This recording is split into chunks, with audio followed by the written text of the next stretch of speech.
Hello everyone, कैसे आप लोग। Welcome to official channel of study UT education dedicated to mechanical engineering department. तो यहाँ पे हम लोग 500 क्वेश्चन का जो हम लोग सीरीज देख रहे थे, जो कि क्वालिफाइंग सीरीज है एसएससी जेई को लेकर स्पेशली सीरीज बनाया जा रहा है। ये पार्ट नंबर आपका 6 हो जाएगा। इससे पहले जो है 5th लेक्चर आ चुका है, 5 लेक्चर आ चुका। अगर आप एसएससी जेई का प्रिपरेशन कर रहे हैं और एग्जाम देने वाले हैं तो इस सीरीज को जरूर से आप लोग को देख लेना है, बिकॉज यहाँ से कहीं ना कहीं आपको बहुत ज़्यादा हेल्प मिल जाएगा। ठीक है, क्योंकि ये हम लोग उसी बेस पे बताए। यहाँ पे आपका न्यूमेरिकल भी मिल रहा है, 1 नंबर का क्वेश्चन भी मिल रहा है, और कैसे डील किया जाता है क्वेश्चन को और किस तरह का पैटर्न आता है।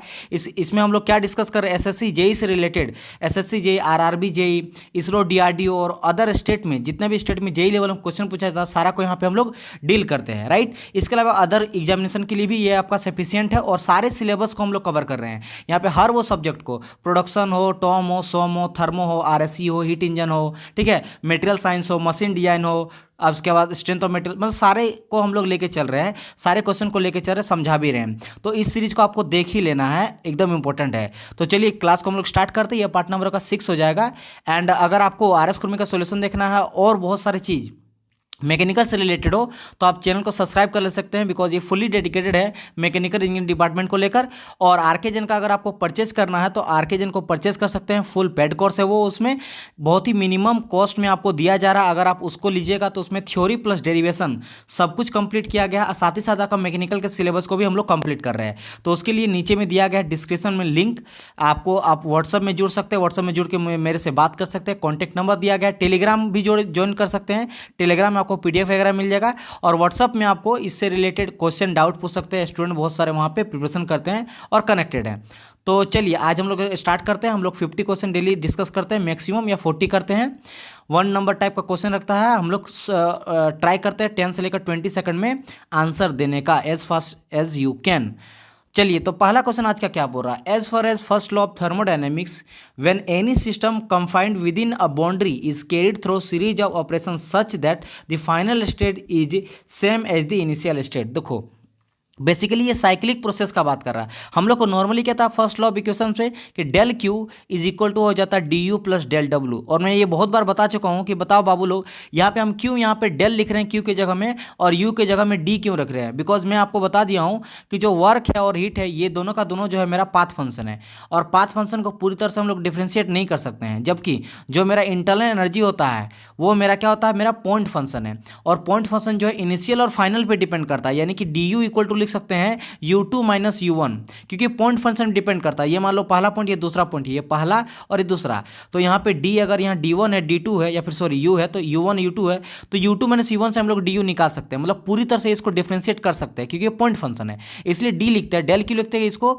एग्जैक्ट डिफ्रेंशिएशन नहीं हो सकता है इसको। ये पाथ फंक्शन है, पूरी का पूरा पाथ में डिपेंड करता है, इनिशियल फाइनल पॉइंट पे डिपेंड नहीं करता। और ये आपका प्रॉपर्टी भी नहीं होता है, जो पाथ होता है वो प्रॉपर्टी नहीं होता। तो यहाँ पे ना तो हीट ना वर्क, दोनों मेरा क्या है, मेरा प्रॉपर्टी नहीं है। जबकि डी यू मेरा क्या है, internal energy is a property, because ये पॉइंट फंक्शन है। ये चीज क्लियर हो गया। चलो, अब यहाँ पे ये चीज बोल रहा है कि अगर साइक्लिक प्रोसेस मेरा होता, cyclic process of D Q is equal to आपका साइक्लिक प्रोसेस ऑफ डब्ल्यू, यानी कि पूरी तरह से कन्वर्ट हम लोग कर सकते हैं। तो ये किस में आ जाता है, यानी कि ये चीज़ बोल रहा है फाइनल स्टेज और इनिशियल स्टेज में चेंज कर सकता है। तो अगर ऑप्शन हम लोग पढ़ेंगे तो पहला में क्या बोल रहा है, the net work transfer is equal और higher than the net heat transfer. नहीं, अगर साइक्लिक प्रोसेस का बात करते तो पूरा का पूरा कन्वर्ट हो जाता है मेरा हीट किस में, वर्क में। सेकंड में क्या बोला गया है, सेकंड में बोला गया है then net work transfer is higher. नहीं, हायर कहाँ से होगा, इक्वल होना चाहिए। The net work transfer is equal to the net heat transfer, ये हो जाएगा मेरा साइक्लिक प्रोसेस में। तो C be your correct answer for this question. Move to the next question.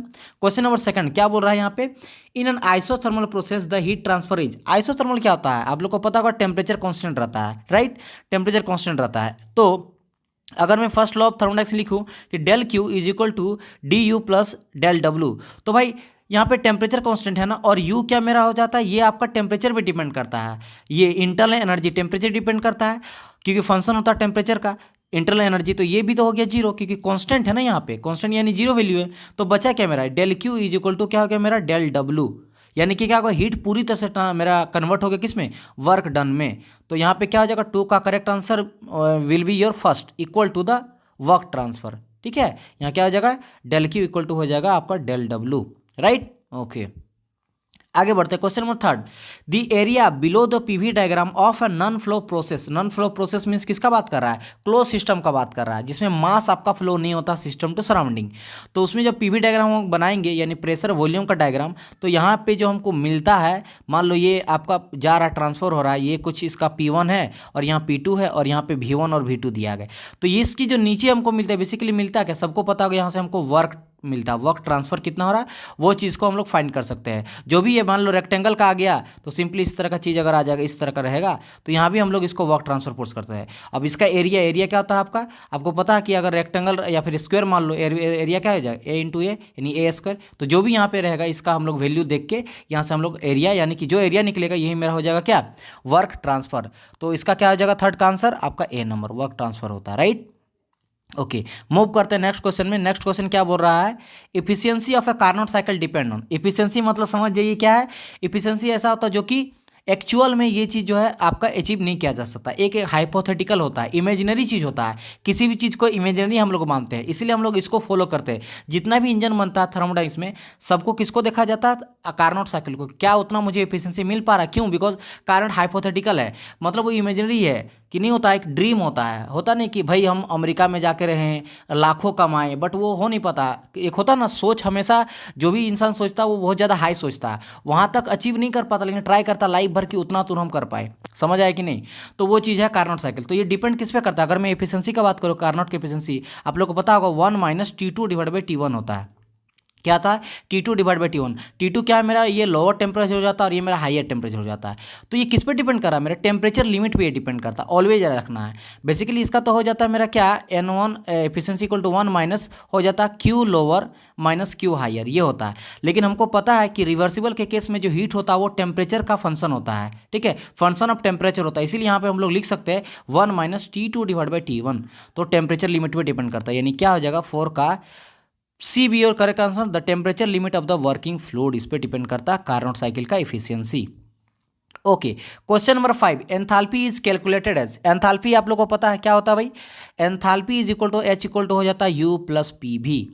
और यहाँ पे क्या है, U मेरा है इंटरनल एनर्जी और P क्या है मेरा प्रेशर है और V क्या है वॉल्यूम है। यानी बोल सकते हैं कि enthalpy is internal energy plus product of pressure and volume. Simple, इसको दो तरीका से लिख सकते हैं। एक तो लिख सकते हैं हम लोग H equal to U plus P भी, दूसरा हम लोग लिख सकते हैं कि H is equal to DU plus PdV। ये क्यों लिखे सर, अगर हमको चाहिए चेंज इन इंटरनल एनर्जी तो यहाँ पे DU है यानी कि U2 माइनस U1 है, ठीक है, और यहाँ पे क्या PdV यानी PdV को क्या लिखे P into V2 minus V1। और हमको पता है कि भाई U2 माइनस V1 क्यों लिखे, क्योंकि इंटरनल एनर्जी हो या फिर प्रेशर हो वॉल्यूम हो सब क्या मेरा आपका प्रॉपर्टी है, प्रॉपर्टी को हम लोग निकाल सकते हैं इस तरह से। तो ये भी हम लोग लिख सकते हैं, चेंज इन ये वॉल्यूम और चेंज इन आपका इंटरनल, दोनों तरीका। बट यहाँ पे वो नहीं बोल रहा है, यहाँ सिंपल आपको बोल रहा है कि H इक्वल टू क्या आ जाता है internal energy plus product of pressure and volume. तो आप अगर यहाँ पे देखिएगा 5 नंबर का, तो correct answer will be your the sum of internal energy and the product of pressure and volume of the system. तो B your correct answer. Okay, move to the next question. Question number 6.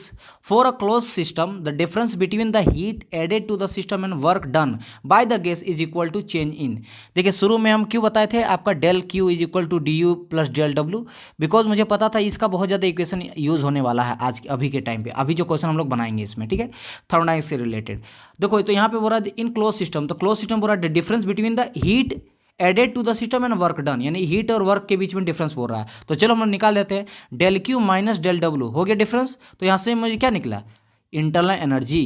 तो क्या निकल जाएगा मेरा internal energy, यानी C be your correct answer for this question. आगे बढ़ते हैं, क्वेश्चन नंबर 7 में क्या बोल रहा है, इन एन आइसोथर्मल प्रोसेस क्या होता है भाई, टेम्परेचर कांस्टेंट होता है। The internal energy of a gas molecules, जो इंटरनल एनर्जी होता है गैस मॉलिक्यूल्स का, क्या वो इंक्रीज करता है डिक्रीज करता है, रिमेन कांस्टेंट होता है, may be increase decrease depend on the property of the gas. वो क्या होगा इसका आंसर, तो मुझे पता है कि भाई इसका तो करंट रिमेन कांस्टेंट का ना भाई, आइसोथर्मल बोल दिया तो टेम्परेचर कांस्टेंट ही होता है। हम लोग देख लेते हैं भाई, इंटरनल एनर्जी का बात करें टेम्परेचर कांस्टेंट, तो इंटरनल एनर्जी भी कांस्टेंट। देखो कैसे, ये चीज़ पता है टेम्परेचर मेरा कांस्टेंट रहता है आइसोथर्मल, चलो ठीक है, यानी कि बोल सकते हैं कि del U is equal to zero, यानी change in internal energy equal to zero, constant मतलब जीरो रहेगा, चेंज नहीं होगा। बात समझे, 90 रहेगा तो दूसरा वाला में भी 90 ही रहेगा, तो इनिशियल मैंने फाइनल करेंगे तो जीरो आएगा ना, इसीलिए हम लोग लिखते हैं del U equal to zero. Okay, अब हम लोग बोल सकते हैं यहाँ पे क्या कि u2 minus u1 is equal to zero, क्योंकि ये क्या change, del U equal to change in internal energy, और ये पॉइंट फंक्शन है, प्रॉपर्टी है, तो हम फाइनल माइनस इनिशियल से निकाल सकते हैं, ये चीज़ है। तो हम लोग लिख सकते हैं u2 is equal to u1, तो क्या होगा यहाँ पे इंटरनल एनर्जी में मेरा इक्वल हो गया, तो रिमेन कांस्टेंट हो गया। तो यानी कि आइसोथर्मल में क्या होता है, इंटरनल एनर्जी मेरा रिमेन कांस्टेंट होता है, सी। क्वेश्चन नंबर 8 में क्या बोल रखा है, the more effective way of increasing efficiency of Carnot cycle. हमको कार्नोट साइकिल का इफिशियंसी को इंक्रीज करना है, और इफिशियंसी होता क्या है 1 माइनस T2 माइनस T1 यानी कि बोल सकते हैं यहाँ पे लोअर टेम्परेचर है, T lower minus T higher, यही होना है, ठीक है। अब कैसे हम लोग इंक्रीज कर सकते हैं, देखो नॉर्मली तो इसको आप ये समझ लीजिए कि अगर हम लोग जो आपका लोअर टेम्परेचर होता है, अगर हम लोग लोअर टेम्परेचर को घटा देंगे ना तो मेरा एफिशिएंसी बढ़ जाता है। कैसे, मैं आपको ये बता रहा हूँ। सबसे पहले एफिशिएंसी इक्वल टू क्या लिखेंगे, 1 minus T2 divide by T1। अगर हम लोग T2 को घटाते हैं, ये पूरा का पूरा T2 को घटा रहे हैं, तो ये पूरा का पूरा टर्म मेरा घट जाता है, और ये पूरा का पूरा टर्म अगर घटेगा तो 1 माइनस कम ही घटेगा, यानी कि एफिशिएंसी मेरा ऑटोमेटिक बढ़ जाएगा। अगर आपको इससे समझ में नहीं आ रहा है तो मैं आपको दिखाना चाहूँगा एक फॉर्मूला लेके। जैसे मान लेते हैं एफिशिएंसी इक्वल टू 1 माइनस 8/2 है, ये आपका लोअर टेम्परेचर है और ये हायर टेम्परेचर है। अच्छा चलिए यहाँ पे हायर लोअर लेना है, चलो एग्जांपल के तौर पे लेते हैं। यहाँ पे हम लोग को नीचे ये जो रहता है मेरा लोअर टेम्परेचर होता है, लेकिन हमको कैलकुलेशन लेने के लिए उससे मैटर नहीं करता, यहाँ समझना है। देखो तो यहाँ क्या हो जाएगा, 2 4 जा हो जाएगा, यानी कि 1 माइनस 4 इक्वल टू -3, क्योंकि नेगेटिव नहीं आ सकता ना, छोड़ा हटाइए, फिर बाद आप लोग बोलिएगा सर टी लोअर है, तो 1 माइनस ले लेंगे यहाँ पे, लेट सपोज 4 लेते हैं और नीचे में 8 ले लेते हैं। अब तो सही है क्योंकि ऊपर में हो जाता है मेरा लोअर टेम्परेचर और नीचे में हायर टेम्परेचर, तो अब सही है। ओके, तो 1 माइनस 4 2 जा 8, तो क्या आ जाएगा 1/2। तो इसको अगर हम लोग देखेंगे तो 2 माइनस 1/2 इज इक्वल टू कितना आ जाए, हाफ आ गया। ओके, तो 1 बार हम लोग 4 दिए। अब लोअर टेम्परेचर को क्या करना है, लोअर टेम्परेचर को घटा देते हैं और घटा दे, अब यहाँ पे 2 कर देते हैं, तो क्या आ जाएगा यहाँ पे 2 4 जा 8, मतलब 1/4 आ जाएगा। और जब 1/4 करेंगे 4 माइनस 1 यानी क्या आ जाएगा 4 माइनस 1 डिवाइड बाई 4 यानी कि 3/4। तो आप देखो यहाँ पे क्या हो गया, यहाँ पे बढ़ गए, यहाँ पे 3/4 है, 1 पॉइंट कुछ आएगा, जबकि ये क्या है 0.5 है, हाफ है। और ये 3 से करेंगे, 3 को 4 से डिवाइड करेंगे तो 3 यहाँ पे बढ़ ही जाएगा, कुछ ना कुछ वैल्यू बढ़ेगा 6 के लगभग में। तो यानी क्या करेंगे, अगर हम लोग लोअर टेम्परेचर को और घटा देते हैं तो मेरा एफिशिएंसी बढ़ जाता है। आपको ये ध्यान रखना, लोअर टेम्परेचर घटाएंगे तो मेरा कार्नोट साइकिल का एफिशिएंसी मेरा बढ़ जाएगा, ठीक है। ओके, आगे बढ़ते हैं नेक्स्ट। यहाँ क्या देखते हैं 9 नंबर में, under ideal condition isothermal process, isobaric, isochoric and adiabatic process are. Ideal condition बोल रहा, तो आइडियल कंडीशन पे हम लोग किसी भी चीज़ को अगर देखेंगे ना तो वो मेरा रिवर्सिबल हो जाता है, कोई भी प्रोसेस। आइडियल कंडीशन सभी का सभी को हम लोग रिवर्सिबल लेते हैं, आइडियली जो होता ही नहीं एक्चुअल में, तो उसमें सब क्या होता है, प्रोसेस मेरा रिवर्सिबल हो जाता है, ठीक है। देखो यहाँ पे क्वासी स्टैटिक कुछ स्टूडेंट बोल सकते हैं, क्यों, बिकॉज आप लोग बोल सकते हैं सर क्वासी स्टैटिक भी रिवर्सिबल होता है, बट किस केस में, देखो क्वासी स्टैटिक इज ऑलमोस्ट हम लोग बोल देते हैं रिवर्सिबल, कब, जब उसमें हम लोग फ्रिक्शन लेस नहीं लेते हैं। जब हम लोग फ्रिक्शन लेस लेते हैं तब बोल सकते हैं कि क्वासी स्टैटिक जो होता है मेरा रिवर्सिबल होता है। लेकिन नॉर्मली जो होता है क्वासी स्टैटिक प्रोसेस, इसमें भी मेरा फ्रिक्शन पाया जाता है, ये भी मेरा इनरिवर्सिबल प्रोसेस होता है और फ्रिक्शन होता है इसमें। लेकिन जब हम लोग फ्रिक्शन लेस ले लेते हैं ना, मतलब फ्रिक्शन नहीं हो रहा, तब हम लोग क्वासी स्टैटिक प्रोसेस को रिवर्सिबल प्रोसेस मान सकते हैं। समझ आया, तो इस चीज़ को ध्यान रखिएगा आप लोग कि क्वासी स्टैटिक प्रोसेस को रिवर्सिबल कब बोलेंगे, जब हम लोग फ्रिक्शन नहीं लेते हैं, फ्रिक्शन लेस होता तभी। अदरवाइज जो होता है इसमें फ्रिक्शन होता है और ये रिवर्सिबल होता है। तो यहाँ पे बोल रहा है कि कौन आइडियल कंडीशन में सभी का प्रोसेस जितना भी है, आइसोथर्मल बोल रहा है, आइसोबारिक बोल रहा है, isochoric, adiabatic. Isothermal temperature constant, isobaric pressure constant, isochoric volume constant, adiabatic जो होता है वो आपका कहता है आइसेंट्रोपिक होता है, ठीक है। तो सभी के केस में यानी एंट्रोपी कांस्टेंट आइडियाबेटिक को हम लोग बोलते हैं, तो ये आपका डी हो जाएगा इसका correct answer, right. Question number 10th, in a Carnot cycle heat is transferred at. Carnot cycle में पूरा हीट जो होता है ट्रांसफर कैसे होता है, तो कार्नोट साइकिल में जो आपका हीट ट्रांसफर करेगा, पहली बात तो कार्नोट साइकिल 4 प्रोसेस होता है। 2 होता है मेरा रिवर्सिबल एडियाबेटिक मतलब एंट्रोपी कांस्टेंट, और 2 होता है मेरा रिवर्सिबल आइसोथर्मल, क्या हो जाता है मेरा आइसोथर्मल। रिवर्सिबल एडियाबेटिक को हम लोग क्या बोलते हैं, आइसेंट्रोपिक भी बोलते हैं, मतलब एंट्रोपी कांस्टेंट मेरा रहता है। और आइसोथर्मल क्या रहता है मेरा, टेम्परेचर कांस्टेंट रहता है। समझ आया, तो इसका करेक्ट आंसर क्या हो जाएगा, देख लेते हैं। एंट्रोपी कांस्टेंट दिया, नहीं दिया, टेम्परेचर कांस्टेंट दिया, यानी सी हो जाएगा करेक्ट आंसर, आइसोथर्मल, ठीक है। Question number 11th, a reversible thermodynamic cycle containing only 3 process and producing work is to be constant, the constant are. देखो कांस्टेंट क्या होता है बेसिकली, अगर मैं बात करूँ कांस्टेंट का, उसका मतलब ये होता है कि वो पूरी तरह से फिक्स है, उसको मूव नहीं करने दिया जा रहा है। और यहाँ पे बात कर रहा है रिवर्सिबल थर्मोडायनामिक साइकिल का, जिसमें तीन प्रोसेस है, तीन प्रोसेस हो रहा, मान लेते हैं आइसोकोरिक है ना, एडियाबेटिक है, आइसोथर्मल है। तो आपको ये याद रखना कि अगर ये आपका रिवर्सिबल साइकिल रहे और आपका वर्क डन निकाल रहा है यानी कि वर्क कर रहा है, तो ये कभी भी पॉलीट्रोपिक नहीं होगा। बाकी सब हो सकता है लेकिन पॉलीट्रोपिक नहीं होगा। बात समझ में आया? तो polytropic process are not followed then the number of possible cycle is, तो ये हो गया आपका 4। मतलब कोई भी साइकिल हो सकता है लेकिन आपका पॉलीट्रोपिक नहीं होगा। कब? जब मेरा 3 साइकिल काम करता है और एक रिवर्सिबल हो, साथ ही साथ ये मेरा वर्क आउटपुट दे रहा है तब। Right, okay. तो क्वेश्चन नंबर 12 आ जाते हैं। क्या बोल रहा था? Addition of heat at constant pressure to a gas is, क्या हो जाएगा यहाँ पे? तो भाई यहाँ पे अगर हम लोग देखेंगे addition of heat at constant pressure, अच्छा addition of heat, addition of heat का बात करें, पहले हम लोग वर्क डन देख लेते हैं। वर्क डन क्या होता है भाई? वर्क डन अगर बात करेंगे हम लोग होता पीडीवी। क्या हो जाता है हमारा? पीडीवी। ओके, अगर मैं यहाँ बात करूँगा तो प्रेशर कांस्टेंट यहाँ पे बात कर रहा है, कांस्टेंट प्रेशर, प्रेशर कांस्टेंट ले दिए, तो प्रेशर कांस्टेंट यानी कि वर्क डन इक्वल टू क्या हो जाएगा मेरा? यहाँ पे प्रेशर कांस्टेंट रख दिए और वॉल्यूम को तो चेंज कर सकते हैं, मैंने वॉल्यूम चेंज होता है क्या? V1 टू V2 हो जाता है, डीवी चेंज हो जाता है, यानी कि क्या हो जाएगा? P V2 माइनस V1, ये चीज हो जाता है, यानी क्या निकल जाता है मेरा? पीडीवी। मतलब मेरा वर्क डन कुछ मिल रहा है, वर्क डन कुछ मिल रहा है। एक चीज़, दूसरा केस क्या देखेंगे, मान लो ये मेरा पिस्टन है, ठीक है, पिस्टन है और ये मेरा कनेक्टिंग रड है और ये सिलेंडर में मेरा पिस्टन जो है वो मूव करेगा। तो अगर यहाँ पे हम लोग, और ये मेरा प्रेशर अगर कांस्टेंट लेंगे, तो अगर प्रेशर कांस्टेंट और टेम्परेचर को हम लोग राइज करते हैं तो मेरा वॉल्यूम जो होता है वो V1 से लेकर V2 तक चेंज हो जाता है। और जैसे मेरा वॉल्यूम चेंज हो रहा, तभी तो मेरा अभी क्या लिखे थे? वर्क डन इक्वल टू क्या निकला? पीडीवी, यानी वॉल्यूम यहाँ से चेंज हो रहा है, डीवी इक्वल टू क्या जाओ? V2 minus V1। तो वॉल्यूम चेंज हो रहा है, अगर वॉल्यूम चेंज हो रहा तो मेरा टेम्परेचर बढ़ेगा, राइज करेगा, प्रेशर राइज करेगा, मतलब वर्क डन के साथ साथ मेरा मैं क्या हो रहा? टेम्परेचर भी राइज कर रहा है। तो यहाँ क्या हो जाएगा मेरा? एक कांस्टेंट प्रेशर के केस में मेरा राइज हो जाएगा टेम्परेचर और साथ ही साथ कुछ वर्क डन भी करेगा। राइट, तो डी हो जाएगा करेक्ट आंसर। ठीक है, ओके। यहीं अगर हम लोग बात करते हैं इसी केस में, अगर हम लोग कि W इक्वल टू PdV और हम लोग लेते हैं वॉल्यूम कांस्टेंट, मतलब आइसोकोरिक प्रोसेस, तो आइसोकोरिक वॉल्यूम कांस्टेंट मतलब वॉल्यूम यहाँ पे जीरो हो जाता है, मतलब देखो V2 माइनस V1 हो जाता है ना, तो यहाँ चेंज ही नहीं होगा, ये इक्वल टू जीरो हो जाएगा। तो यहाँ पे क्या हो जाता है? जीरो पुट करेंगे तो P into zero equal to zero, यानी वर्क डन पूरी तरह से मेरा क्या हो जाता है? जीरो हो जाता है। तो आइसोकोरिक के केस में, वॉल्यूम कांस्टेंट के केस में मेरा वर्क डन क्या हो जाता है? जीरो। चलो आ जाते हैं 13th क्वेश्चन में। The difference between the two specific heat CP and CV for the gas represent, क्या रिप्रेजेंट करता है CP and CV? CP and CV क्या रिप्रेजेंट करता है? ये बेसिकली आपका करता है, आप लोग को पता है कि रिलेशन, दो रिलेशन होता है सीपी एंड सीवी में, दोनों बता देता हूँ। अब सीपी सीवी होता क्या है? सीपी जो होता है ये स्पेसिफिक हीट होता है at constant pressure, and CV क्या होता है? Specific heat at constant volume. V यानी कि कॉन्स्टेंट वॉल्यूम है, पी यानी कॉन्स्टेंट वॉल्यूम है, और ये आपका स्पेसिफिक हीट का बात करा सी। ठीक है, तो ये दोनों चीज़ें। अब इससे दो रिलेशन पूछता है, एक होता है गामा यानी एडियाबेटिक इंडेक्स इसको बोलते हैं, गामा का वैल्यू होता है सीपी अपॉन सीवी, जिसका वैल्यू कितना होता है? 1.4 होता है, यानी कि एडियाबेटिक इंडेक्स का वैल्यू कितना होता है आपका? 1.4 होता है, और ये सीपी अपॉन सीवी का वैल्यू होता है। दूसरा रिलेशन आता है सीपी माइनस सीवी, सीपी में हम अगर सीवी माइनस करेंगे तो इससे मेरा आ जाता है आर, जो कि आपका यूनिवर्सल कांस्टेंट होता है। ठीक है, ये दो चीज़ हो जाता है मेरा। तो अगर यहाँ पे मैं देखूंगा आर इक्वल टू क्या लिए हम यहाँ पे? CP minus CV.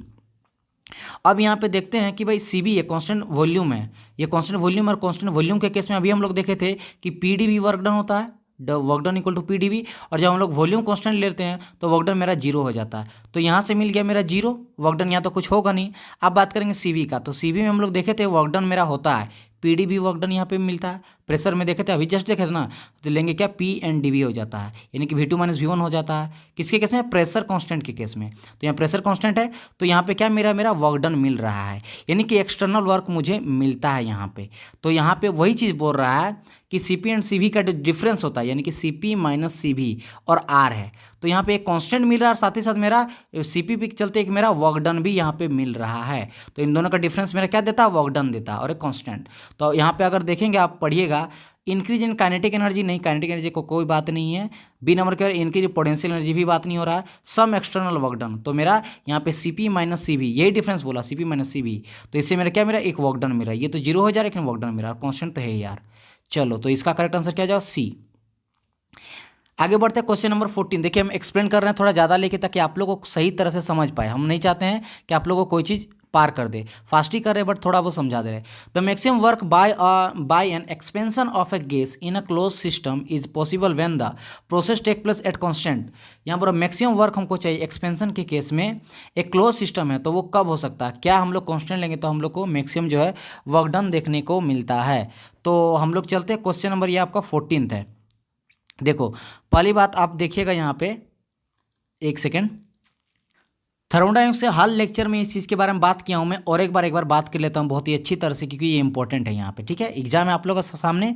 देखिए पहली बात तो ये, मैं अगर पीवी डायग्राम यहाँ पे बनाऊँ, पी एंड वी डायग्राम, और आपको ये तो पता है कि पीवी डायग्राम के बीच में जो भी मुझे मिलता है इसका कर्व, ये मेरा किसका देता है, वर्क डन का देता है। चलो ये चीज़ क्लियर है। अब हम लोग बात कर लेते हैं अच्छे से। मैं रेड ले लेता हूँ ताकि अच्छे से आपको समझा पाऊँ। चलो तो मैं यहाँ पर ले लेता हूँ, ये आपका हो जाएगा, ये आपका पी है एंड आपका वी है। ओके अब यहाँ पे मैं 3 लाइन लेता हूँ, 1 line, second line and third line, तीनों लाइन ले लिया। ओके अगर मैं बात करूँ पहला वाला का, तो ये क्या हो जाता है मेरा, यहाँ पे हो जाता पी है, यानी कि प्रेशर कांस्टेंट है। यहाँ पे क्या है मेरा, प्रेशर यहाँ पे कांस्टेंट है, प्रेशर यहाँ पे कांस्टेंट है। ये जो है ये आपका आइसोथर्मल, यानी कि n=1। n=1 कब लेते हैं, देखो हमको पता है कि दुनिया में जितने भी प्रोसेस होता है थर्मोडायनेमिक्स के केस में, वो हो जाता है मेरा पॉलीट्रोपिक केस का था, पीवी पर n=कांस्टेंट। और all type of thermodynamic process जो होता है पॉलीट्रोपिक प्रोसेस को फॉलो करता है। जैसे यहाँ पे n का वैल्यू हम लोग 1 पुट कर देते हैं तो वो हो जाता है आइसोथर्मल, यानी कि Pv=कांस्टेंट। आपको पता है आइसोथर्मल की क्या कैसे लेते हैं, P1v1 P2v2 क्या कांस्टेंट हो गया ना, n=1 लिए तो आइसोथर्मल। आइसोथर्मल मतलब टेम्परेचर कांस्टेंट। अगर यहाँ पे n का वैल्यू हम लोग ले लेते हैं 1 ना लेके, यहाँ क्या लेंगे, 0 ले लेंगे। ठीक है, तो यहाँ पे Pv=कांस्टेंट, तो n=1 पुट करेंगे, आइसोथर्मल, आप समझ गए होंगे। ठीक है, तो उसी तरह हम लोग अगर यहाँ पे n पुट कर देंगे क्या, आपका 1.3, तो ये जो हो जाता है मेरा पॉलीट्रोपिक हो जाता है। n हम लोग गामा पुट कर देंगे जो कि वैल्यू होता है 1.4, और 1.3 n बोल लो। n यानी कि एडियाबेटिक हो गया, और गामा यानी कि आपका n पॉलीट्रोपिक हो गया, और n हो गया एडियाबेटिक जिसका वैल्यू होता है 1.4। और n जब हम लोग लेते हैं क्या, इन्फिनिटी, तो हो जाता है मेरा आइसोकोरिक वॉल्यूम, आपका वॉल्यूम हो जाता है कांस्टेंट वॉल्यूम, आइसोकोरिक। ठीक है, तो यानी कि पॉलीट्रोपिक से हमको सारा का सारा प्रोसेस मिल जाता है। अगर मैं इस ग्राफ से आपको ये समझाना चाह रहा हूँ कि जब n हम लोग 1 लेते हैं तो वो मेरा क्या हो जाता है, आइसोथर्मल हो जाता है। क्या हो जाता है मेरा, आइसोथर्मल। ये चीज़ जो ब्लू कलर का, रेड वाला जो है ये n हो जाता है मेरा n, और n का वैल्यू कितना होता है, 1.3 होता है। कितना होता है, 1.3। और 1.3 किसके लिए लेते हैं, ये लेते हैं हम लोग पॉलीट्रोपिक के लिए। जब n का वैल्यू हम लोग ले लेते हैं आपका गामा, गामा का वैल्यू कितना था, 1.4, तो ये हो जाता है मेरा एडियाबेटिक के केस में, राइट। और ये हो जाता है n=∞, किसके लिए लेते हैं, आइसोकोरिक है, यानी कि वॉल्यूम कांस्टेंट है यहाँ पे, वॉल्यूम कांस्टेंट। ठीक है, यहाँ पे हो गया क्या, टेम्परेचर कांस्टेंट, n=1 लिए टेम्परेचर कांस्टेंट के लिए, n=गामा लिए तो पॉलीट्रोपिक हो, एडियाबेटिक हो गया। अब यहाँ पे ध्यान से देखिए, अगर आप लोग को ये पता कि पीवी ग्राफ के नीचे जो बनता है मेरा वर्क डन मिलता है ग्राफ, तो आप देखिए सबसे बड़ा ग्राफ किसका बनता है। अगर मैं आइसोथर्मल का बात करूँ तो आइसोथर्मल कहाँ से कहाँ तक बन रहा है, यहाँ से लेकर यहाँ तक बन रहा है। चलो इतना मेरा ग्राफ मिल रहा है आइसोथर्मल का। अगर मैं बात करूँ पॉलीट्रोपिक का, तो पॉलीट्रोपिक का कहाँ से बन रहा है, इतना से इतना बढ़ रहा है, और कम हो गया इतना। रेड वाला देखिए इतना से इतने मिल रहा है। अगर मैं ग्रीन का बात करूँ एडियाबेटिक का, तो इसका तो वर्क डन और कम मिल रहा है, मात्र इतने ही मिल रहा है वर्क डन मात्र।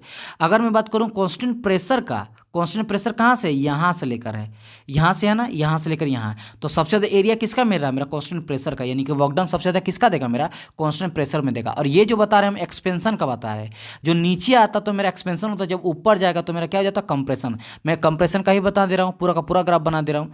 ये यहाँ 3 गो था ना नीचे में, ये था आपका n=1 आपका आइसोथर्मल, n हो जाता है आपका n पॉलीट्रोपिक, n हो जाता है गामा जो कि आपका हो जाता है एडियाबेटिक, और n=∞, आइसोकोरिक, n हो जाता है मेरा क्या, 0, यानी कि आइसोबारिक।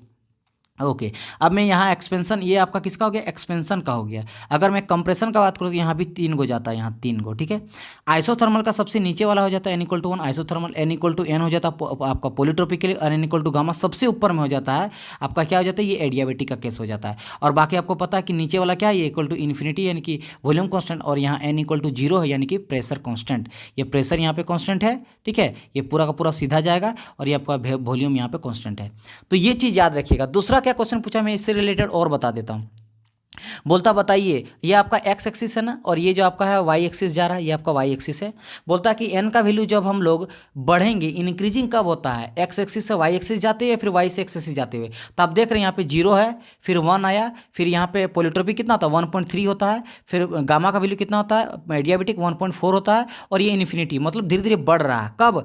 जब हम लोग एक्स एक्सिस से वाई एक्सिस के बीच में इधर आ रहे हैं, तो मेरा गामा का वैल्यू एन का वैल्यू मेरा बढ़ते जा रहा है। ठीक है, यानी कि ये चीज़ को भी ध्यान रखिएगा। और नीचे वाला क्या हो जाता है मेरा एक्सपेंशन का, ऊपर वाला क्या होता है मेरा कंप्रेशन का होता है। समझ आया कि नहीं? ये सारा चीज़ प्रोसेस है। दूसरा चीज़ मैंने क्या बताया कि वर्क डन, तो वर्क डन अगर कम एक्सपेंशन के केस में बोले तो मेरा किसका मिलता है, कांस्टेंट प्रेशर का केस में मिलता है, जो एन का वैल्यू होता है 0 सबसे ज़्यादा। ऊपर में बात करेंगे तो ऊपर में किस केस का मिलता है, ये आपका मिलता है, अगर तीनों का बात करें इन तीनों का, इसमें एडियाबेटिक का मिलता है, और यहाँ भी किसके मिलता है आइसोथर्मल का मिलेगा। इसके अलावे इन तीनों में बात करेगा कि जिसका ज़्यादा एरिया वही ज़्यादा वर्क डन करेगा, राइट।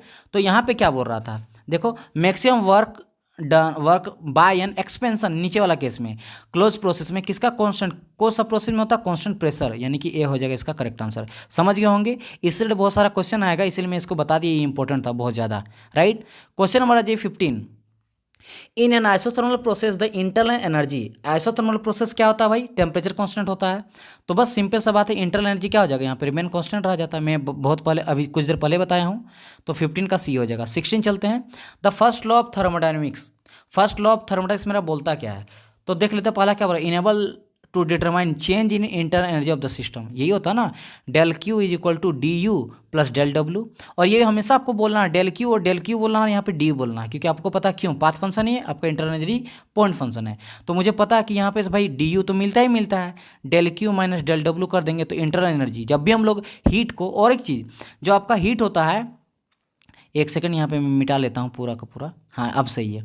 तो मैं क्या बताऊँ कि जब आपका हीट होता है ये मेरा होता है लो ग्रेड एनर्जी, क्या हो जाता है मेरा लो ग्रेड एनर्जी, और जब मेरा वर्क होता है मेरा हाई ग्रेड एनर्जी होता है, हाई ग्रेड एनर्जी। मैं बता रहा हूँ क्यों, देखो वर्क जो होता है ना मेरा, हीट को हम लोग पूरी तरह से कन्वर्ट नहीं कर सकते वर्क में। आप खुद देख रहे हैं कि जब हीट को हम लोग कन्वर्ट करना चाह रहे हैं वर्क में, तो वर्क के साथ साथ मेरा कुछ इंटरनल एनर्जी भी मिल रहा है, इसीलिए इसको हम लोग लो ग्रेड एनर्जी बोलते हैं। फुल्ली कन्वर्ट नहीं कर सकते हैं हीट को वर्क में, लेकिन वर्क को हम लोग फुल्ली कन्वर्ट कर सकते हैं हीट में, इसीलिए हम लोग इसको बोलते हैं हाई ग्रेड एनर्जी। लॉसेस नहीं होता है, लॉसेस तो इसमें भी नहीं होता है, लॉसेस कहना गलत होगा, आई मीन कन्वर्ट पूरी तरह से कन्वर्जन नहीं होता है वर्क का हीट में, लेकिन हीट का वर्क में हो जाता है, समझ आए। इसलिए वर्क को बोलते हैं हाई ग्रेड एनर्जी, इसको बोलते हैं लो ग्रेड एनर्जी। तो यहाँ से हमको इंटरनल एनर्जी मिल रहा है, इस क्वेश्चन पे आ जाते हैं। तो हम लोग फर्स्ट लॉ ऑफ थर्मोडायनेमिक्स से डिटरमाइन करते हैं इंटरनल एनर्जी को, करते हैं।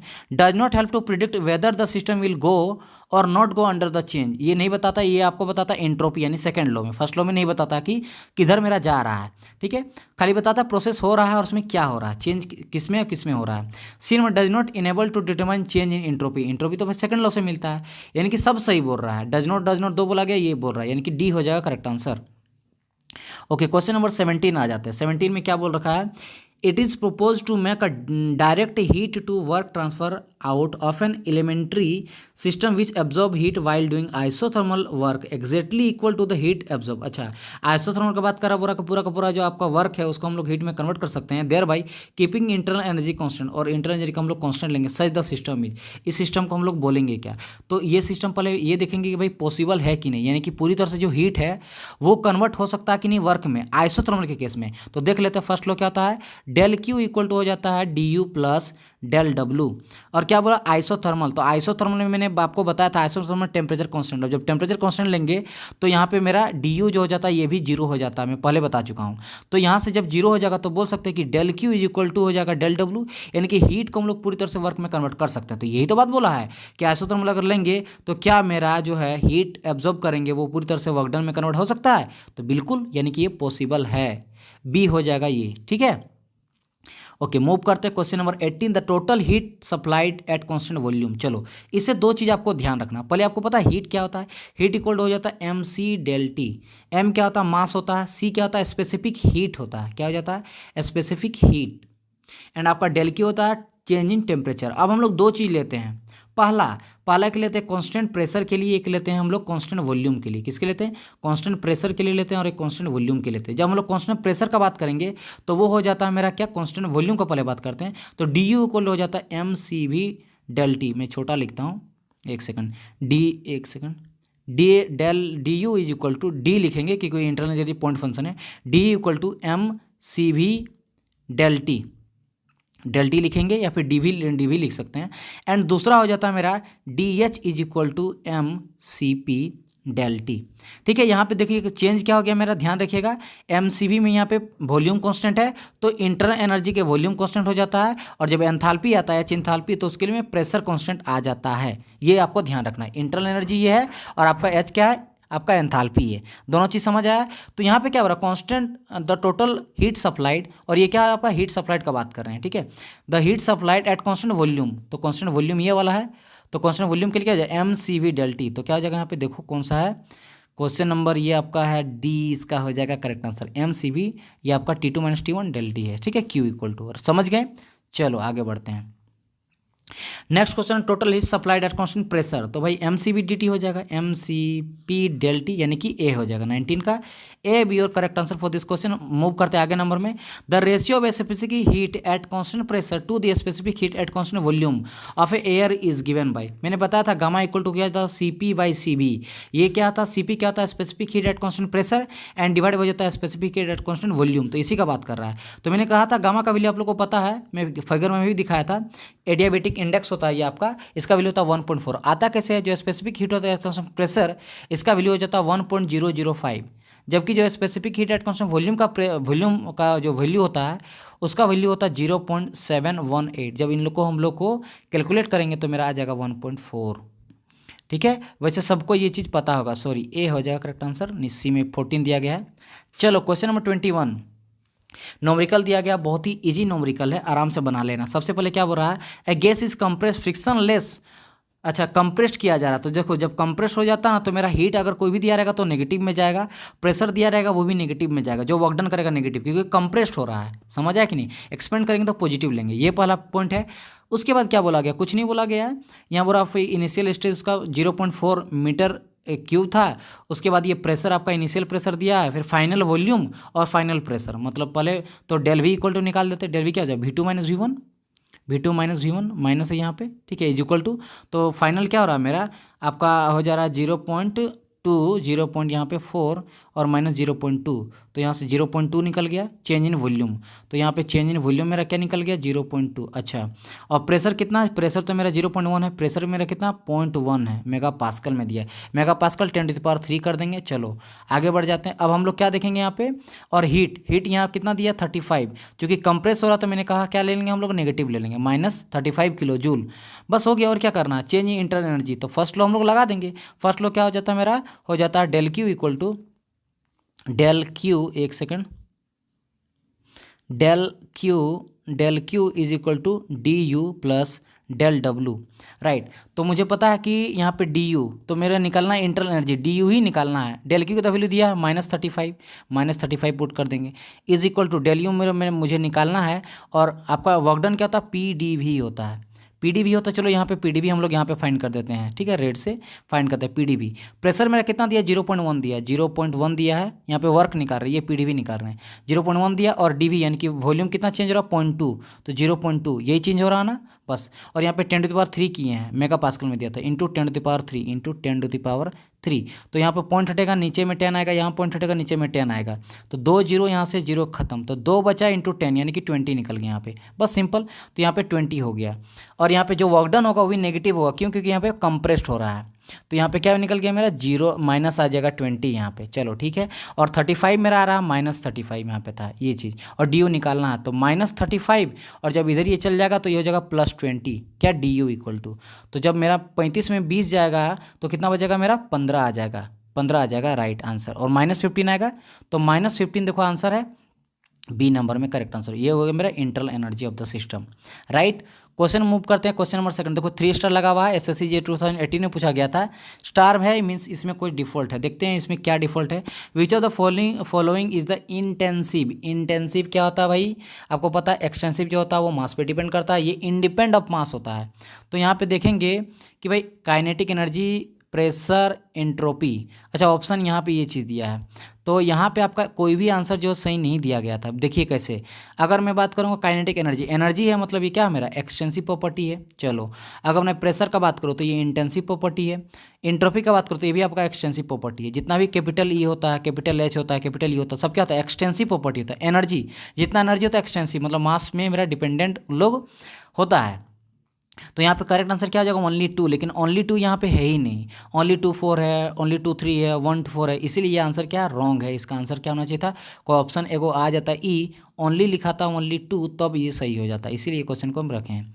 चलो आगे बढ़ते हैं। क्वेश्चन नंबर हम लोग देखते हैं 23, which of the following is not an extensive property.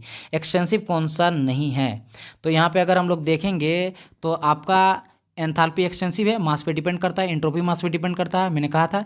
यहाँ पे एंथैल्पी जो है वो एक्सटेंसिव है, लेकिन जैसे स्पेसिफिक आ जाता है, स्पेसिफिक का करने का मतलब क्या था, per unit volume, per unit volume, per unit volume बोल रहे हैं, पर यूनिट मास, मतलब पर यूनिट जो भी चीज़ है उससे हमको मास से डिवाइड कर दें, जो भी चीज़ से मास से हम लोग डिवाइड करें।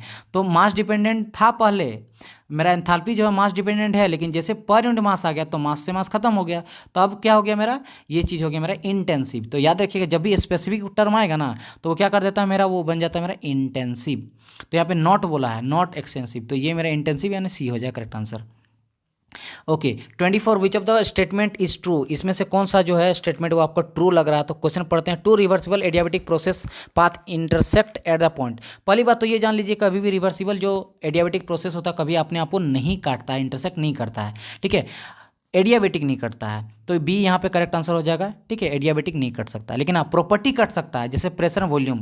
तो देखो ये प्रेशर है वॉल्यूम है, तो ये तो कट सकता है ना, यहाँ पे वैल्यू अलग अलग हो सकता है तो ये कटेगा, लेकिन जो आपका एडियाबेटिक होता है रिवर्सिबल एडियाबेटिक वो कभी नहीं कटता, तो बी हो जाएगा।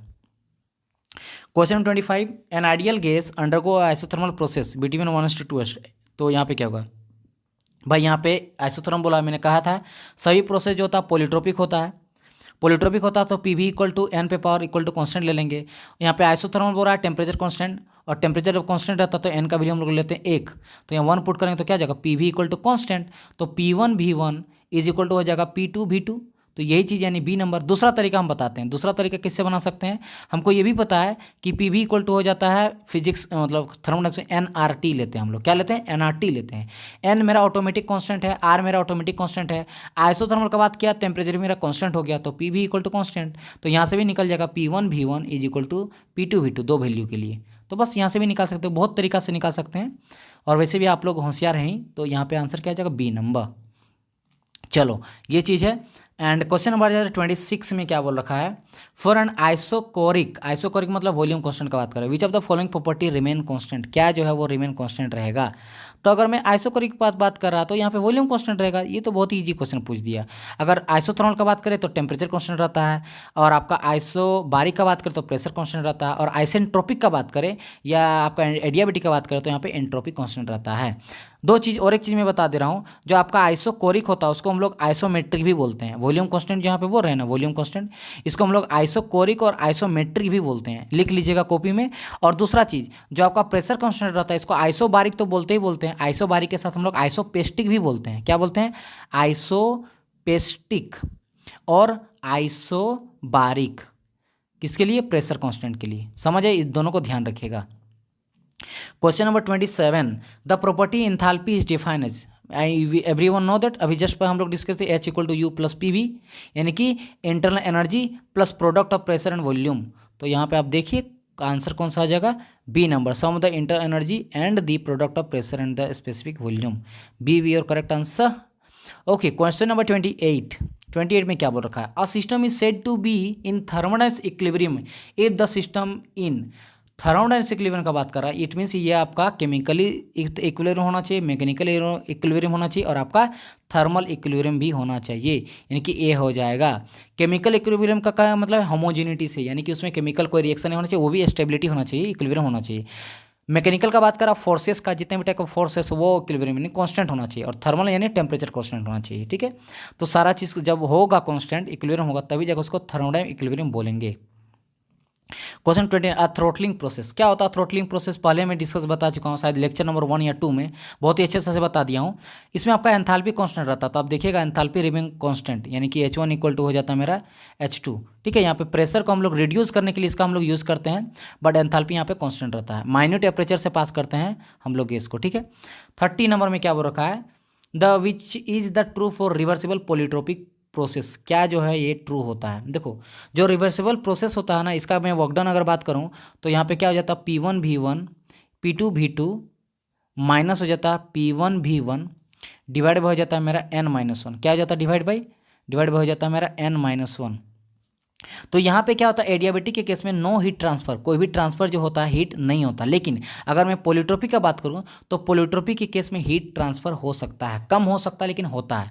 एडियाबेटिक होता ही मतलब क्या है? हम लोग बोलते हैं एडियाबेटिक वॉल, मतलब क्या कि हीट उसमें ट्रांसफर ना है, यानी कि जो क्यू होता है डेल क्यू वो मेरा हो जाता है जीरो, डेल क्यू मेरा जीरो हो जाता है एडियाबेटिक केस में। पॉलीट्रोपिक के केस में हीट ट्रांसफर हो सकता है। तो यहाँ पे अगर आप देखिएगा 30 का आंसर, तो यहाँ हो जाएगा अब आपका D, some heat transfer take place, right. Okay, move करते हैं नेक्स्ट क्वेश्चन पे। क्वेश्चन नंबर आ जाते हैं 31। क्या बोल रखा है यहाँ पे? Change in enthalpy in a close system is equal to the heat transfer if the reversible process take place at. तो इसका करेक्ट आंसर सिंपली है भाई डी एच इक्वल टू, हमको पता है क्या हो जाता है? MCP/dt। क्या हो जाता है? MCP/ΔT। तो वही बोल रखा है यहाँ पे चेंज इन इंथैल्पी, तो चेंज इन इंथैल्पी क्या हो जाएगा? MCP/ΔT हो जाएगा। तो ये किस केस में हो जाएगा? Pressure constant. मैंने दो चीज़ बताया अभी जस्ट कि DU इज इक्वल टू हो जाता है CVDT, और एक होता है DH इक्वल टू हो जाता है MCP/dt। Pressure constant enthalpy case में जब क्या रहेगा? Change in enthalpy. जब चेंज इन इंथैल्पी होगा कब? तो मेरा निकलेगा क्या? मेरा हीट ट्रांसफर जो भी होगा रिवर्सल केस में वो मेरा प्रेशर कांस्टेंट पे होगा। तो यही चीज़ बात कर रहा, तो यहाँ पे 31 का हो जाएगा ए वी और correct answer. Question number move करते हैं 32 की, और heat and work are path function everyone note that, वो पॉइंट पे डिपेंड नहीं करता है, वो प्रॉपर्टी नहीं होता है। मूव करते हैं question number 33। The work done in the expansion of a gas from volume V1 to V2 under constant pressure is equal to. यहाँ पे बोल रहा है एक्सपेंशन के केस में कि वर्क डन मेरा क्या होगा जब V1 टू V2 जाएगा, तो work done equal to PdV हो जाता है, PdV। ये सिंपल सा चीज़ है, ठीक है। तो ये चीज़ है, तो क्या हो जाएगा यहाँ पे बी, आपका बी आंसर हो जाएगा। कभी कभी जीरो आंसर होता है, वर्क डन जीरो होता है एक्सपेंशन के, कब? जब वो फ्री एक्सपेंशन लिखता है, इस चीज़ का ध्यान रखिएगा। यहाँ पे एक्सपेंशन के जगह में अगर फ्री एक्सपेंशन बोल देता तो वर्क डन मेरा हो जाता जीरो, लेकिन यहाँ पे फ्री एक्सपेंशन का बात नहीं किया, इसलिए यहाँ पे PdV आंसर होगा। इस चीज़ का भी ध्यान, इसीलिए इस क्वेश्चन को दिया गया है। तो यहाँ पे फ्री एक्सपेंशन नहीं, यहाँ पे ओनली एक्सपेंशन है, एक्सपेंड कर रहा हूँ ओनली, राइट। क्योंकि फ्री एक्सपेंसन जब होता है तो उसमें वर्क डन नहीं करता है, वो पहले ही जो सिलेंडर रहता है, वो सिलेंडर का जो पिस्टन रहता है वो मूव करके दूसरे स्टेज में चल जाता है, उसमें कोई वर्क नहीं किया जाता, एक्सटर्नल वर्क नहीं किया, ऑटोमेटिक मूव कर जाता है, तो वहाँ पे वर्क डन होता ही नहीं है, इसलिए हम लोग जीरो लेते हैं, ठीक है। अब वो आप किस तरीके से होता है और डिपेंड करता है प्रेशर लो, उसको मैं बहुत बता चुका हूँ आपको लेक्चर में। चलिए क्वेश्चन नंबर जाते हैं 34। Which of the following entity is not a thermodynamic property. Property क्या होता है? पॉइंट फंक्शन होता है। यहाँ बोला कि नहीं है, मतलब पाथ फंक्शन होगा, जो भी पाथ है, तो क्या है? हीट मेरा पाथ है, जो कि मेरा नहीं होगा प्रॉपर्टी, ना पॉइंट फंक्शन है, ठीक है। तो सी हो जाएगा correct answer, heat and work दोनों हो जाता है path function. Which of the following path function quantity, फिर पाथ का बात करा, वर्क एंड हीट, दो ही आपको याद रखना, वर्क एंड हीट। तो यहाँ क्या दिया? वर्क डन दिया, तो बी हो जाएगा आंसर 35 का बी। क्वेश्चन नंबर चलते हैं नेक्स्ट 36 में। During throttling which of the thermodynamic property does not change, फिर बात कर रहा है एंथैल्पी चेंज नहीं होता है, ठीक है, मैं बता चुका हूँ। चलो आगे बढ़ते हैं क्वेश्चन नंबर 37। तो 39 in the throttling process the following thermodynamic property remain constant, फिर वही बात कर रहा है, एंथैल्पी हो जाएगा, ए हो जाएगा करेक्ट आंसर। क्वेश्चन में चलते हैं 38। Follow close system the difference between the heat added to the system and work done equal to. देखो बार बार क्वेश्चन को घुमा फिरा के एक ही क्वेश्चन को बार बार पूछा जा रहा है। हम लोग बात किए थे ना, मैं del Q is equal to DU plus del W. तो बोल क्या रहा था? क्लोज सिस्टम में the difference between the heat added to the system and the work done. तो हीट एडेड क्या है यहाँ पे? हीट एडेड डेल क्यू है, del Q heat added and work done, यानी कि del W is equal to क्या निकल जाएगा? Internal energy that is our DU, right. तो सी बी और correct answer for this question. Move to the next question, question number 39। 39 में क्या बोल रखा है यहाँ पे? On an pressure volume diagram the pressure line PV पे power N equal to constant, यानी पोलिट्रोपिक प्रोसेस का बात कर रहा है। एन इक्वल टू इंक्रीज, देखिए मैं बताया था एन को जब इंक्रीज करेंगे तो मैं बताया था एक्स से वाई की ओर आता है, इस डायरेक्शन में आता है। कैसे, देखो मैं फटाफट बना देता हूँ एक बार। यहाँ पे ये छेद था, ये आपका प्रेशर कांस्टेंट था, ये आपका वॉल्यूम कांस्टेंट था, ठीक है, वॉल्यूम कांस्टेंट है। यहाँ पे एन का वैल्यू हो जाता है मेरा इन्फिनिटी, यहाँ पे एन का वैल्यू हो जाता है 0। फिर यहाँ पे 3 प्रोसेस गए थे हम लोग, एन प्रोसेस लिए थे एन इक्वल टू 1, यानी कि आइसोथर्मल के केस में एन इक्वल टू हो जाता है एन, यानी कि 1.3, ये हो जाता है पॉलीट्रोपिक केस में। एन इक्वल टू गामा लेते हैं, यानी कि 1.4, ये एडियाबेटिक के केस में। आप ध्यान दीजिए यहाँ पे ये आपका एक्स एक्सिस है, ठीक है, और ये आपका वाई एक्सिस है। ये क्या है, मेरा वाई एक्सिस है। तो देखिए यहाँ पे क्या, सबसे पहले 0 है वैल्यू, देखिए फिर 1 है, फिर 1.3 है, फिर यहाँ पर 1.4 है, फिर इन्फिनिटी है, यानी बढ़ते जा रहा है। कब बढ़ रहा है, जब हम लोग एक्स से वाई की ओर आ रहे हैं, तब मेरा जो आपका एन का वैल्यू है, एडियाबेटिक इंडेक्स का वैल्यू है, सॉरी एडियाबेटिक इंडेक्स यानी पॉलीट्रोपिक का वैल्यू है, ये आपका बढ़ रहा है। ये पॉलीट्रोपिक इंडेक्स है। एन क्या होता है, पॉलीट्रोपिक इंडेक्स, ठीक है, और आपका गामा क्या है, ये है आपका एडियाबेटिक इंडेक्स। क्योंकि एडियाबेटिक के केस में हम लोग लेते हैं पी वी पे power gamma equal to constant, और पॉलीट्रोपिक के केस में लेते हैं पी वी पे power N equal to constant, और आइसोथर्मल के केस में P V equal to constant. क्यों, क्योंकि एन इक्वल टू यहाँ 1 हो जाता है, समझ आए। उस तरह अगर बात करेंगे, क्या आपका बच गया, एन इक्वल टू आपका आइसोकोरिक की बात करें, पी वी पावर इन्फिनिटी हो जाएगा, इन्फिनिटी का कोई वैल्यू होता नहीं, इसलिए वहाँ पे 0 हो जाता है। चलो तो यहाँ पे क्या आ जाएगा, comes closer to Y axis, जब वाई एक्सिस की ओर आता है तब मेरा वैल्यू बढ़ जाता है। 39 का क्या हो जाएगा, मेरा ए हो जाएगा करेक्ट आंसर। चलो question number 40, today's last question but not the list. क्या बोल रखा है यहाँ पे, work is considered to be the superior form of energy as compare to heat. मैंने कहा था वर्क को हम लोग क्या बोलते हैं, सुपीरियर, मतलब हाई ग्रेड एनर्जी। क्यों, क्योंकि वर्क को जो होता है वो हम लोग हीट में कन्वर्ट कर सकते हैं, बट जो हीट है उसको हम लोग कन्वर्ट नहीं कर सकते हैं वर्क में। जो आप देख लिए थर्मोडायनामिक फर्स्ट लॉ से कि del Q is equal to D U plus del W. देखो जो हीट था वो मेरा पूरा पूरा वर्क में नहीं हुआ, थोड़ा बहुत इंटरनल एनर्जी में मुझे मिला। तो यहाँ पे क्या हो जाएगा आंसर आपका, देखिएगा अगर वर्क की डायरेक्ट एनर्जी नो, वर्क की यूजफुल फॉर्म ऑफ एनर्जी नहीं, सिर्फ क्या हो रहा है, work can be fully converted into heat and heat can't be fully converted into work. बिल्कुल सही, सी भी और करेक्ट आंसर। ओके चलिए, मैं अभी तक लाइक नहीं करने वाला हूँ, तो आपको ऐसा बात नहीं, मैं पूरी तरह से टारगेट ये रखता है, जब मैं पढ़ाता हूँ तो पूरा फोकस मेरा रहता है। आप देखिएगा कोई भी चैनल चल जाए, अच्छे चैनल पे, अच्छे चैनल या कोई भी, वो कम से कम पढ़ाएगा तो 10 बार से 20 बार बोलेगा लाइक करना, शेयर करो। मैं कभी नहीं बोलता हूँ, क्योंकि मेरा ये ध्यान रहता है कि मैं उस चक्कर में कभी भी इससे भटकूँ नहीं, जो मैं आपको बताऊँ एक फ्लो में मैं आपको बताता हूँ। तो इसका मतलब ये आप लोग का ड्यूटी है कि आप लोग भी एक गुरु दक्षिणा दे सकते हैं, शेयर कर सकते हैं, बस और मैं कुछ नहीं बोलूँगा। आप रिस्पॉन्स दे दीजिए, लाइक कीजिए, कमेंट कीजिए, और ज़्यादा से ज़्यादा स्टूडेंटों को शेयर कीजिए। मैं इसलिए बोलता हूँ कि जितना ज़्यादा स्टूडेंट को इससे बेनिफिट मिलेगा ना, वो बहुत इंपॉर्टेंट है, क्योंकि आज के टाइम पे जो है ना, जॉब बाबू जल्दी से मिलता नहीं है। और अगर आप कहीं भी पढ़ने जाते हो, जो अच्छे भी स्टूडेंट होते हैं वो पढ़ने जाते हो, सही कंटेंट कोई दे नहीं पाता है, राइट। और अगर सही कंटेंट देता तो पैसा बहुत ज़्यादा लेता। और मैं अगर भी पढ़ा रहा हूँ, पूरी तरह से आपको फ्री पढ़ा रहा हूँ, आपके पास सारा एक्सपीरियंस, मेरे पास इतना चीज़ है, इतना सारा जॉब निकाला, तो आपको ये आप कंफर्म रखिएगा, अगर यहाँ से पढ़िएगा तो आपको जॉब निकल जाएगा। बट आप लोग और स्टूडेंट को भी पहुँचे जो पैसे के चलते नहीं पढ़ पाते हैं, ठीक है। तो प्लीज़ ये कीजिए, और कैसा लगा जरूर बताइएगा, कमेंट करके मुझे बताइएगा, लाइक कीजिएगा और शेयर कीजिएगा। अगर फर्स्ट टाइम विजिट करा हमारे चैनल को और मैकेनिकल से हैं तो आप उसको सब्सक्राइब कर सकते हैं चैनल को। यहाँ से 100% आप ज्वाइन अगर कीजिएगा तो you will get some good news in future, अगर आप अच्छा से तैयारी किए विद इन 6 मंथ और 1 ईयर। तो चलो मिलते हैं नेक्स्ट वीडियो, तब तक के लिए good bye, God bless you, bye.